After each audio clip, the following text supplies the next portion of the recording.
Tapi hijrah itu adalah strategi pengembangan ekspansi untuk kemajuan Islam. Meskipun memang harus kita akui ketika baginda Rasul berada di Makkah itu pressure, tekanan, blokade itu terjadi bagi diri pribadi Rasul, bagi sahabat, dan bagi siapa saja yang mengikuti baginda. Perjalanan itu kalau kita baca sejarahnya luar biasa. Bukankah baginda Rasul diangkat menjadi nabi dan Rasul di usianya 40 tahun. Usia yang sesungguhnya usia produktif, usia yang sangat militan. Yang sebelumnya baginda Rasul itu adalah seseorang yang disayangi dan saling menyayangi, dan pasti disayangi oleh saudaranya, jamaahnya, kelompoknya. Tetapi begitu Rasul Muhammad diangkat menjadi nabi dan rasul, orang-orang yang dulu menyayanginya karena kekeluargaannya bertukar menjadi kebencian yang luar biasa. Tapi Rasul bertahan. Bagaimana Rasul menerima ayat yang pertama, Iqra bismi rabbikal ladzi khalaq, dengan gemetar, dengan menggigil. Tapi perintah itu tidak berhenti di situ saja. Sampai turun ayat berikutnya, ya ayyuhal muzzammil qumil laila illa qalila. Wahai orang yang berselimut, bangun. Berselimut di situ maknanya bagaimana Rasul dalam keadaan merasa dingin, diselimuti. Bukan berselimut dalam arti seperti kita karena kedinginan dengan AC sehingga subuh nggak bangun, bukan itu. Itu panggilannya Allah terhadap Rasul, bagaimana lembutnya. Disuruh berdakwah. Turun lagi ayat berikutnya, ya ayyuhal muddatsir qum, bangun. Sama juga, fa'anzir, berikan peringatan. Ketika perintah diberikan peringatan itu maknanya adalah, ya Muhammad, bangun. Tinggalkan itu kekemasanmu, tinggalkan kecemasanmu, hadapi itu tantangan. Qum, bangun, fa'anzir, berikan peringatan, berdakwahlah, berdakwahlah, berdakwah. Kepada siapa dakwah itu? Berdakwah ke orang lain seperti saya hari ini mudah, Pak. Insya Allah tidak sulit. Saya buka buku, saya buka kitab, ngomong, ngobrol, saya sampaikan ilmu. Insya Allah tidak sulit. Tapi dakwah yang paling berat itu justru kepada keluarga kita sendiri. Maka perintahnya, wa anzir ashiratakal aqrabin. Ya Muhammad, wa anzir, berikan peringatan kepada siapa? Ashiratakal aqrabin, keluarga dekatmu. Jadi Bapak, Bu, yang paling berat itu mendakwahi keluarga sendiri. Benar enggak, Pak? Apalagi kalau berhadapan dengan anak kita. Bukankah Nabi Nuh alaihi salam ketika berdakwah ratusan tahun, siapa yang paling berat dia hadapi? Istri dan anaknya. Bukankah seorang yang bernama Nabi Lut alaihi salam berdakwah, siapa yang paling berat dihadapinya? Istrinya sendiri. Ini contoh-contoh betapa sesungguhnya dakwah kepada keluarga itu berat. Rasul berdakwah menyampaikan wa ashiratakal aqrabin, keluarganya. Siapa komandannya? Ya pamannya sendiri, Abu Lahab. Sampai turun ayat tabbat yada abi lahabin wa tab, sebagai ayat di mana membela baginda Rasul ketika Rasul mengajak saudaranya untuk mendekatkan diri kepada Allah, yang namanya Abu Lahab bilang, tabbat laka hadzal yaum, celakalah engkau hari ini. Tapi Allah mengingatkan dan Rasul dihibur dengan satu ayat, tabbat yada abi lahabin wa tab, yang celaka itu adalah Abu Lahab. Ini gambaran bahwa sesungguhnya peristiwa hijrah ini bukan peristiwa yang begitu saja terjadi, tapi ada rentetan perjuangan yang luar biasa. Sampai pada usia Rasul 50 tahun, Rasul mengalami yang disebut dengan Amul Hazan, tahun duka cita. Perjalanan dakwah yang didampingi istrinya Tinta Ummi Khadijah berakhir pada kondisi di mana Ummi Khadijah wafat. Tidak lama kemudian pamannya Abi Thalib juga wafat. Ini dua backup yang luar biasa, meskipun sesungguhnya sebagai seorang Rasul ini bukan sesuatu yang mudah. Ternyata mengalami tahun duka cita itu Rasul juga mengalami kesedihan. Jadi jangankan kita, Rasul juga mengalami kesedihan itu. Sedihnya bukan karena wafatnya itu, tapi gerakan dakwah di mana Rasul didampingi oleh wanita yang luar biasa. Ternyata ini juga menjadi salah satu yang membuat kesedihan bagi beliau. Sampai akhirnya beliau Isra dan Mi'raj. Subhanalladzi asra bi'abdi, di usia 51 menjelang 52. Maka setelah perintah salat itu dijemput, dan perjalanan Rasul dari Makkah menuju Baitul Maqdis, Rasul melewati beberapa tempat, ada yang disebut dengan Madinah Al-Munawwarah. Maka sesungguhnya Madinah itulah secara sinyal diberikan kepada Rasul bahwa ketika dakwah di Makkah mengalami begitu luar biasa tantangan itu, Rasul utus sahabat yang namanya ke Ethiopia. Udah cari alternatif pengembangan dakwah. Di Ethiopia tidak mendapat tempat, pergi lagi yang namanya ke Taif. Taif itu tidak jauh dari kota Makkah, menghadapi tantangan di sana. Sampai akhirnya baginda Rasul memutuskan untuk berangkat ke sebuah tempat yang disebut namanya Yasrib. Maka nanti ada kaitan dengan surah Yasin, wal Qur'anil Hakim, innaka laminal mursalin ala siratim mustaqim tanzilal azizir rahim. Ini adalah ayat yang memberikan satu sinyal gambaran betapa kekuatan rohani, kekuatan perjuangan itu dibutuhkan. Sampai ketika kondisi rumah itu dikepung oleh musuh, dikepung oleh orang-orang Makkah.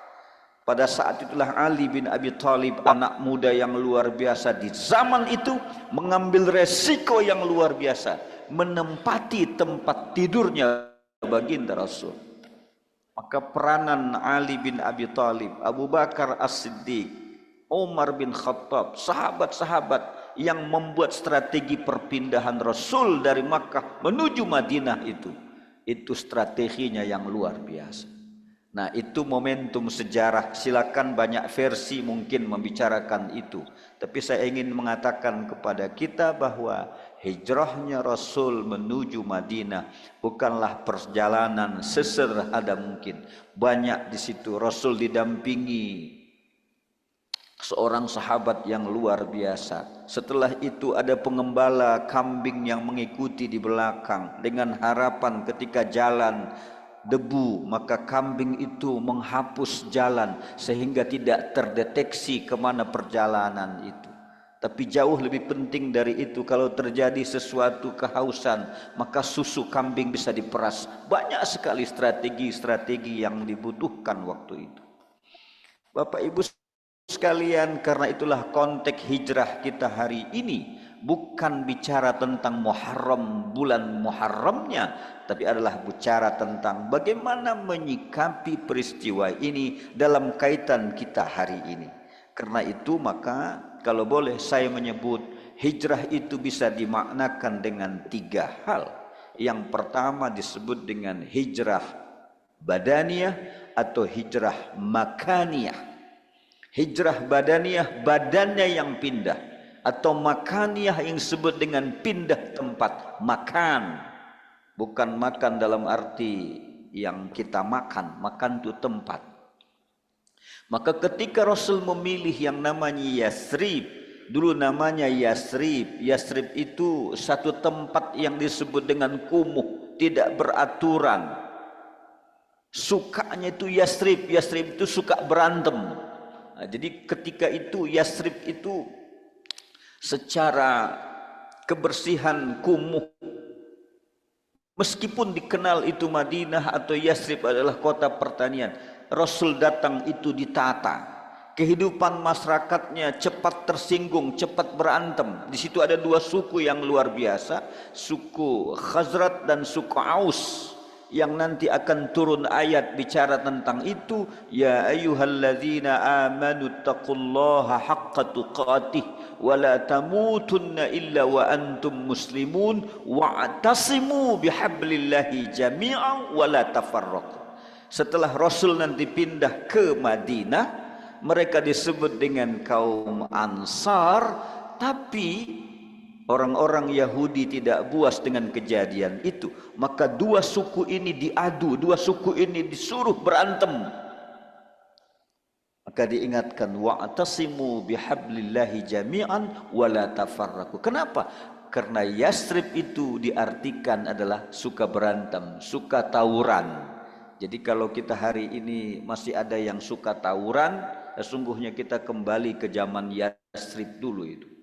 Nah, kalau kemarin hampir dibuat tawuran juga kan, akibat pulau gitu ya, nah, akibat pulau. Nah, itu kan suka diaduk-adu itu namanya.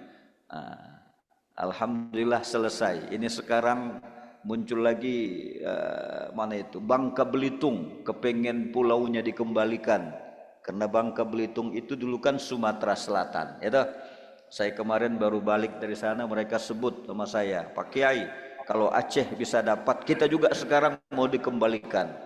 Ada yang diambil oleh Kepri katanya dekat Batam, ada yang masuk ke sini. Silakan, saya bilang. Saya nggak tahu soal itu. Yang penting umat jangan akibat kehidupan duniawi kita berantem. Nah, ini suku Khazraj dan suku Aus seperti itu. Nah, jadi hijrah yang pertama disebut dengan hijrah badaniyah atau hijrah makaniyah.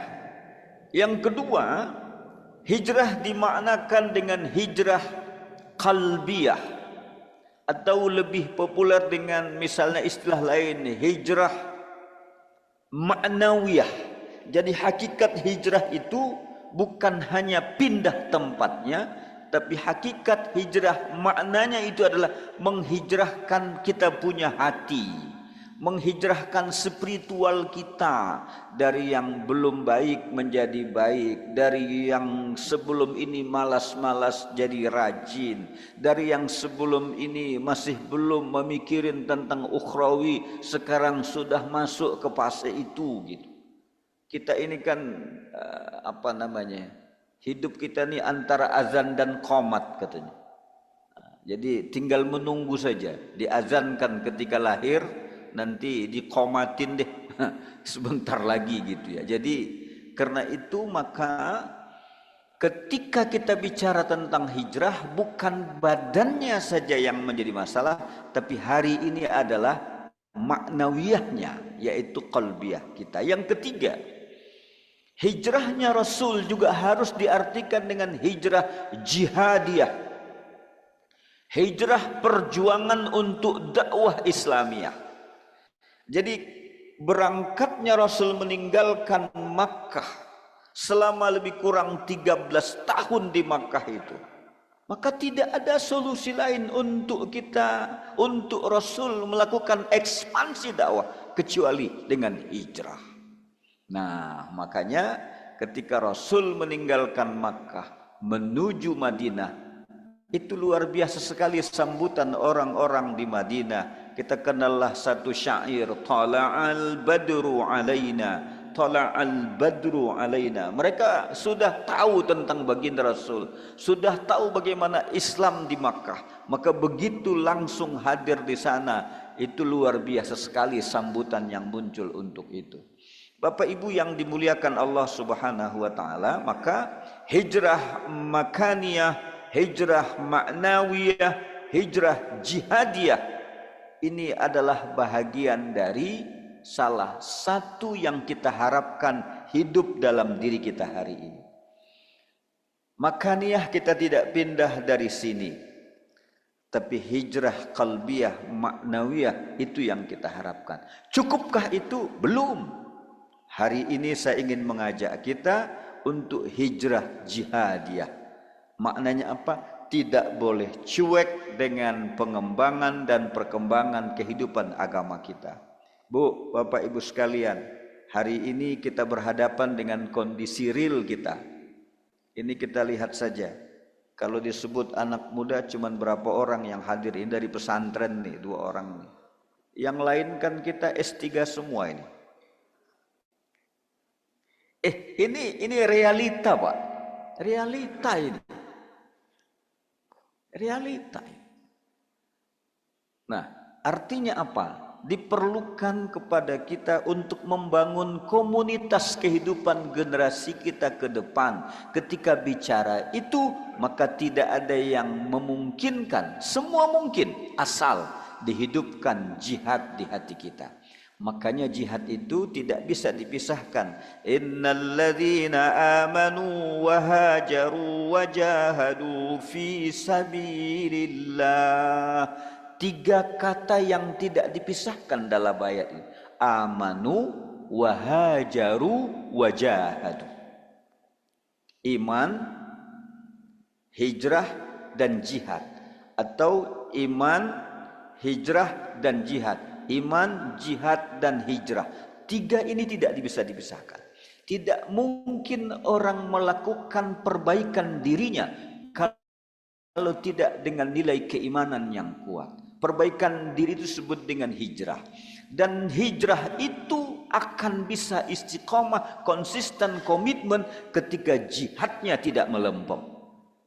Nah, kalau bicara dunia hari ini, saya yakin semua kita sekarang ini pada satu sisi sedih, tapi sisi lain ketika ada bom yang diturunkan, dilemparkan di Israel itu, bom.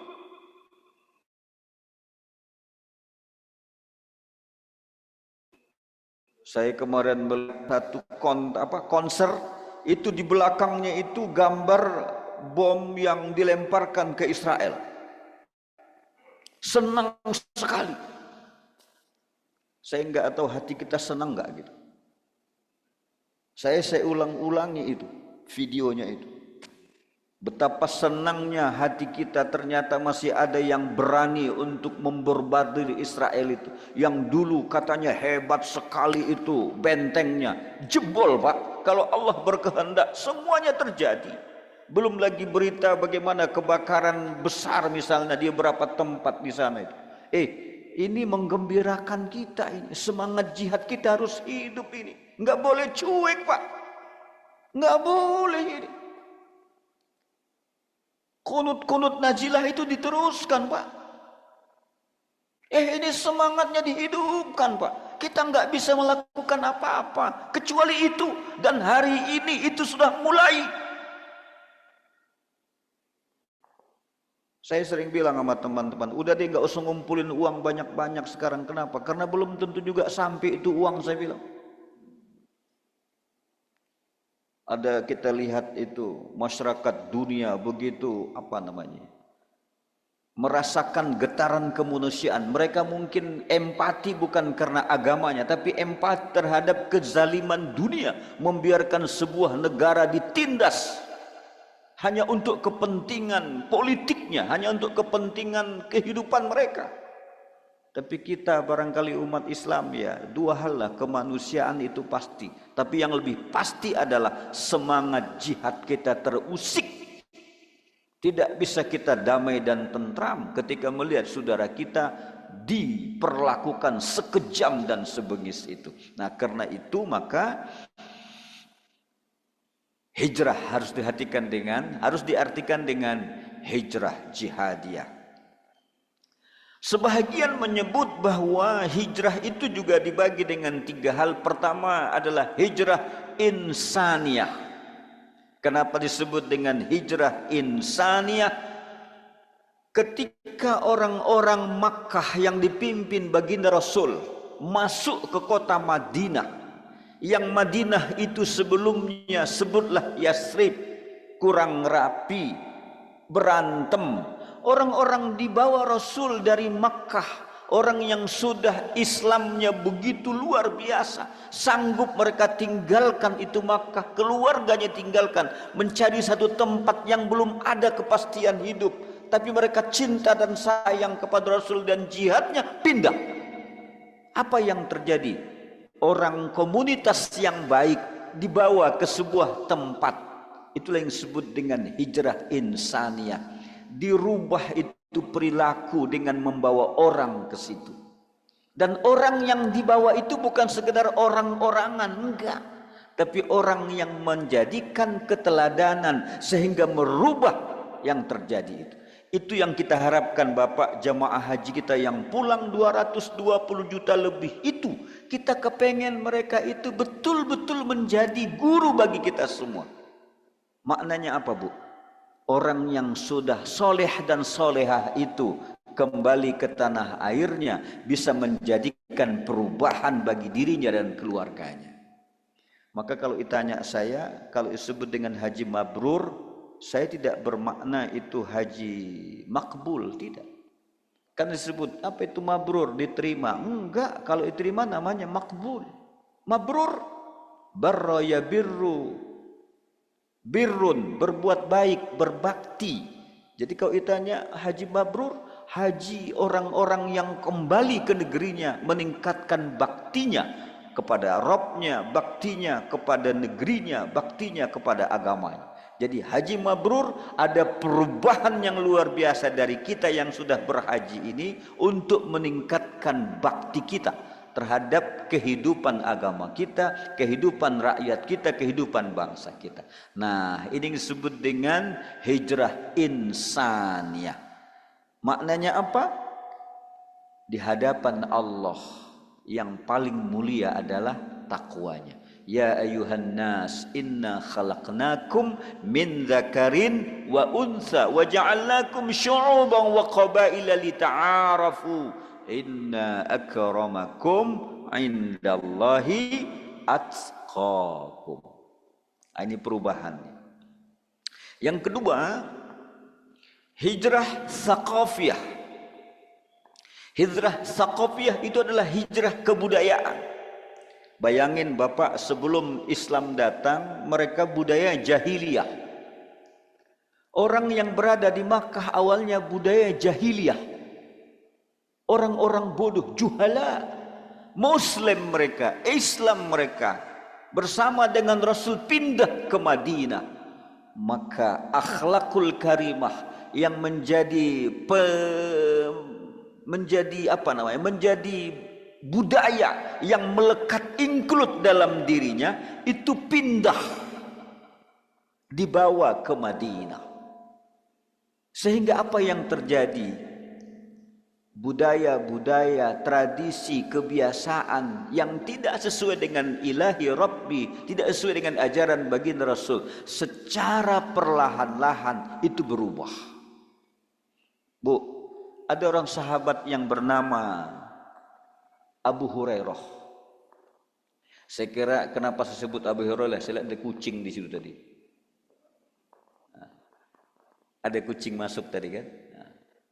Saya teringat tuh. Ternyata seorang yang bernama Abu Hurairah itu sangat sayang dengan makhluk itu. Tapi bukan itu yang saya sebut, Bu. Abu Hurairah itu tidak mau makan bersama dengan orang tuanya. Dalam arti kalau istilahnya makan bareng, dia dulukan tuh orang tuanya makan. Duduk bareng, tapi dia nggak mau duluan makan. Kenapa?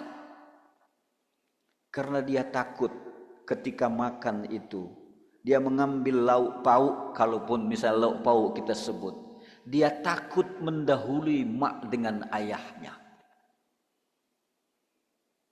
Dia biarin maknya, bapaknya makan duluan. Setelah selesai baru dia makan. Ketika ditanya, kenapa begitu? Karena aku takut nanti kalau aku makan bersamaan dengan bapak mak, apa yang aku ambil tadi sesungguhnya itu diinginkan oleh ayah mak. Kira-kira bisa berubah begini, siapa yang buat itu, Pak? Rasulullah. Rasul, Pak. Kalau kita beda, Pak. Kita kan terlalu sayang sama anak. Anak dulu makan, nah itu beda lagi ceritanya. Bu, kan ada meja muter itu. Ada nggak itu? Sebenarnya itu idenya bagus itu. Bagus, Pak. Bagus itu. Makanya kan ada apa ya? Hadis itu kalau saya nggak salah. Makanlah yang dekat dengan kita. Itu kan kalau secara letterlet, makan yang dekat dengan kita, nggak boleh melangkahi tangan ke sana. Kan begitu? Tapi sebenarnya secara ilmiahnya, kalau kalian berada di sebuah negeri, makanlah yang paling dekat dengan kondisi tubuhmu di negeri itu. Makanya kalau lagi di Makkah, jangan bawa ikan teri dari Indonesia. Karena ikan teri itu makanan di sini. Makanlah yang ada di sana gitu. Sebenarnya filosofinya apa yang ada? Kurma, makan tuh kurma. Nasi kebuli, makan tuh nasi kebuli kalaupun ada gitu loh. Ya ini memahamkan yang kurang apa namanya. Sehingga kita merasa kalau pindah kemana-mana bawa makanan. Enggak. Makan yang dekat dengan kamu maknanya. Ya kalau ke Jepang makan apa Pak di sana itu? Ikan apa namanya itu? Kira-kira kalau kita makan sakit enggak? Mungkin hari pertama belum pas, hari kedua, hari ketiga udah cocok Pak. Iya Pak. Saya punya pengalaman lucu, tapi ini kesan tahun 2007 kalau saya nggak salah. Berangkat ke Libya karena kita mau ke Ethiopia. Mau ke Ethiopia, mau ke Mali. Itu 2007. Saya masih kepala 4 lah waktu itu. Bersama almarhumah Bunda Tuti Alawiyah dan rombongan lah kami. Satu hari di Libya nggak ada nasi. 2 hari nggak ketemu nasi Pak. Di hotel nggak ketemu Pak. 3 hari. Yang namanya orang kampung udah mulai lemah Pak. Nggak ketemu nasi Pak. Makanan di hotel kan Bapak tahu, roti, pokoknya itulah semua. Terakhir kita panggil mahasiswa Indonesia, sini, apa Ustadz? Coba cari di mana rumah makan Mesir, beli itu nasi dulu. Waduh, maaf Pak Kiai, ini lagi libur, lagi Maulid Rasul, lagi libur, nggak ada yang jualan. Terakhir mereka punya inisiatif karena kita ada berapa orang udah sama penyakitnya Pak, udah kelaparan kelihatannya, walaupun kenyang tapi lemas. Terakhir diundang sama duta besar makan di rumahnya. Oh begitu makan Pak, enggak 1 piring 2 piring lewat. Ini kisah-kisah itu nih, ini benar ini Pak. Jadi memang diingatkan tuh. Jadi secara teori kecil muter gitu ya, kalau makan ambil muter gitu ya. Nggak boleh gini. Nah, secara teori tadi itu ternyata kalau kita pindah ke sebuah negara supaya lebih imun kita punya tubuh, udaranya sama dengan itu, makan yang ada di situ gitu. Nah, ini yang disebut dengan hijrah tsaqafiyah. Abu Hurairah bisa berubah begitu. Budaya jahiliyah yang dulu masuk Islam sampai makan saja dia harus dulukan mak dan bapaknya. Karena apa? Karena dia takut menyinggung perasaan bapak mamanya andai dia memakan sesuatu yang diinginkan oleh bapaknya. Ini siapa yang bisa merubah ini? Itu yang pindah dari Makkah menuju Madinah, maka berubahlah itu Madinah. Maka disebut dengan hijrah, yang disebut tadi adalah hijrah tsaqafiyah. Apa itu? Akhlakul karimah. Innama bu'istu liutammima makarimal akhlak. Ada beberapa menit lagi. Yang ketiga, baru disebut dengan hijrah Islamiyah.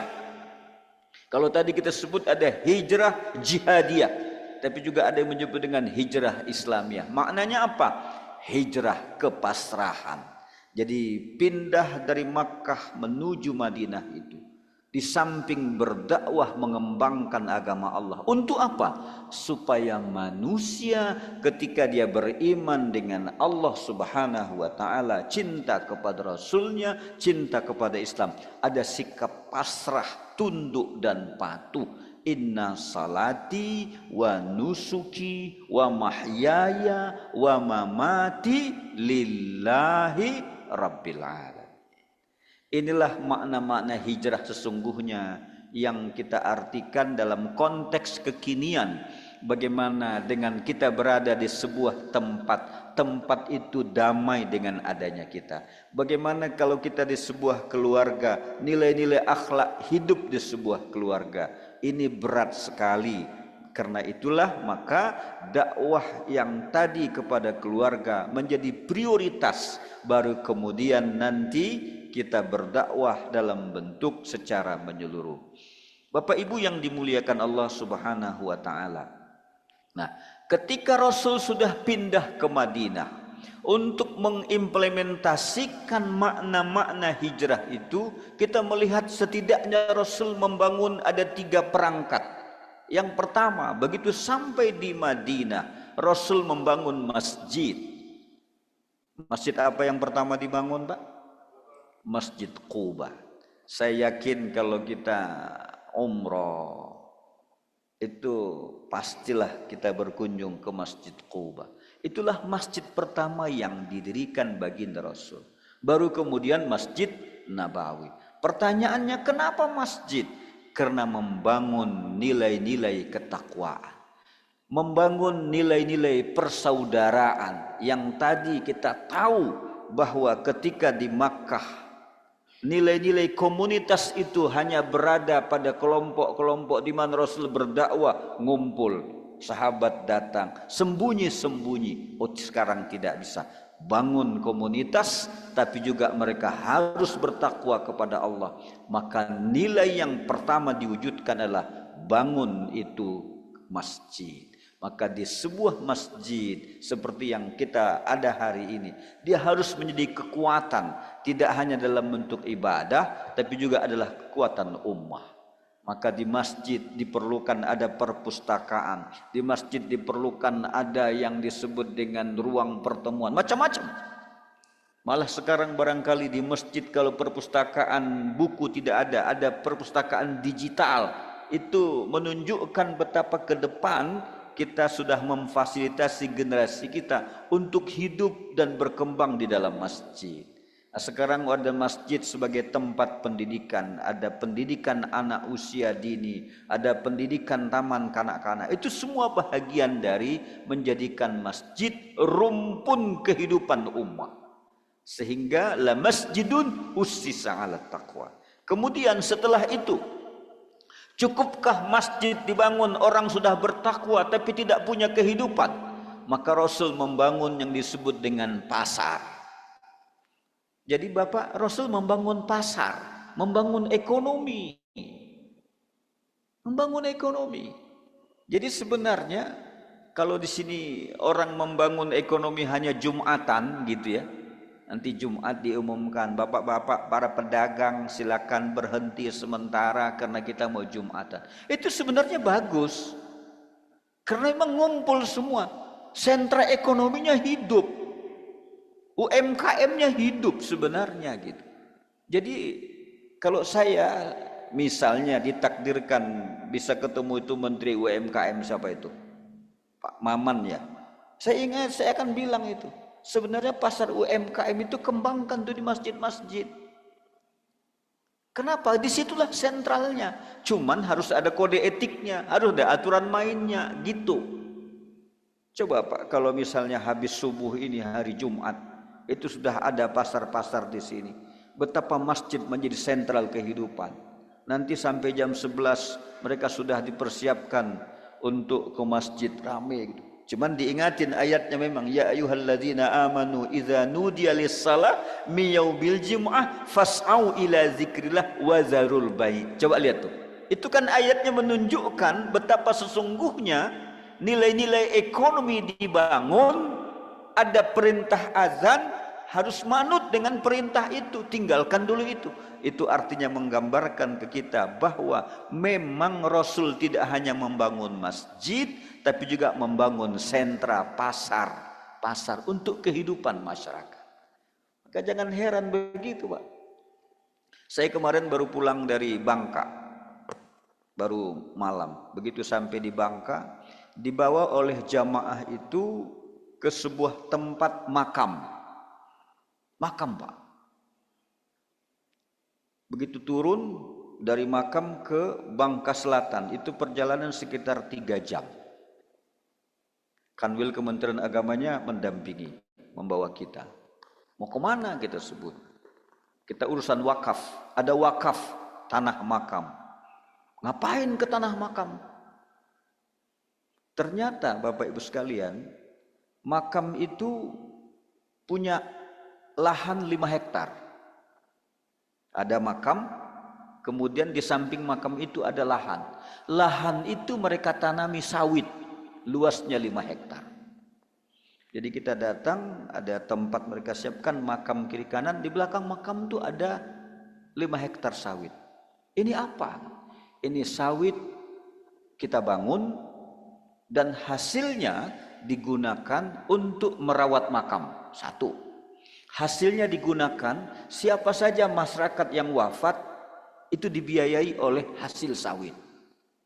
Terus anak-anak yatim yang ditinggal oleh almarhum yang dimakamkan di situ juga disantuni oleh hasil sawit itu.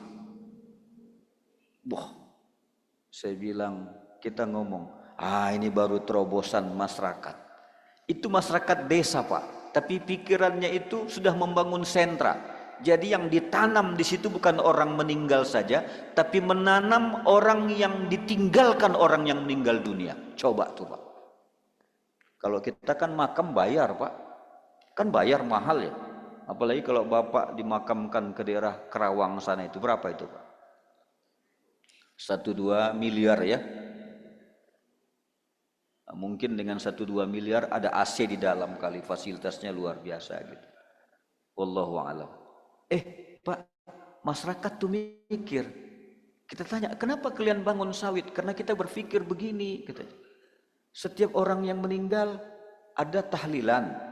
Setiap orang yang meninggal ada yang mengurusin. Setiap orang yang meninggal anaknya yatim. Sementara tanah masih luas. Akhirnya mereka urunan tanam sawit. Sekarang sudah menghasilkan, Pak. Ternyata ini ditiru oleh kampung lain.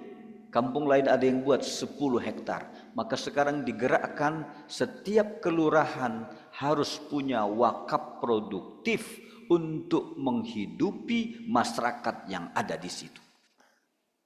Wah, ini kan namanya membangun sentral ekonomi, Pak. Jadi saya sengaja ini sampaikan, mungkin nanti kalau ada yang nanya ke Bapak, itu wakaf? Ya, itu wakaf. Tanahnya tidak dijual, sawitnya tidak dijual, tapi hasilnya itu yang digunakan untuk menyantuni orang lain. Nah, yang ketiga terakhir, Rasul setelah membangun masjid, membangun yang namanya pasar, maka Rasul membangun politik. Rasul berpolitik, apa itu? Piagam Madinah. Bukankah kita tahu di kota Madinah itu plural? Semua suku ada di situ. Maksudnya Arab itu banyak suku-sukunya. Dan agama juga tidak hanya Islam. Maka Rasul menciptakan yang disebut dengan Piagam Madinah. Jadi kalau ada piagam sekarang, itu mengikuti Rasul. Rasul telah melakukan sesuatu yang jauh ke depan. Visioner sekali. Salah satu bentuk Piagam Madinah itu adalah umat Islam terbuka dan menghargai kelompok-kelompok kecil siapapun yang ada di situ. Mereka jangan ragu, mereka jangan merasa takut ketika berhadapan, berbarengan, bertetangga dengan muslim. Dan piagam Madinah itulah sesungguhnya yang sebahagian menjadi inspirator adanya kebersamaan di negeri ini. Ada Pancasila misalnya, itu bahagian dari kita menyampaikan kepada masyarakat ada Bhinneka Tunggal Ika, berbeda-beda tetapi satu. Itu adalah inspirasi yang muncul dari piagam Madinah. 3 hal ini dibangun baginda Rasul 10 tahun di sana di Madinah. Sempurnalah itu semua sampai turun ayat terakhir, al-yauma akmaltu lakum dinakum wa atmamtu alaikum ni'mati wa raditu lakumul Islam madina.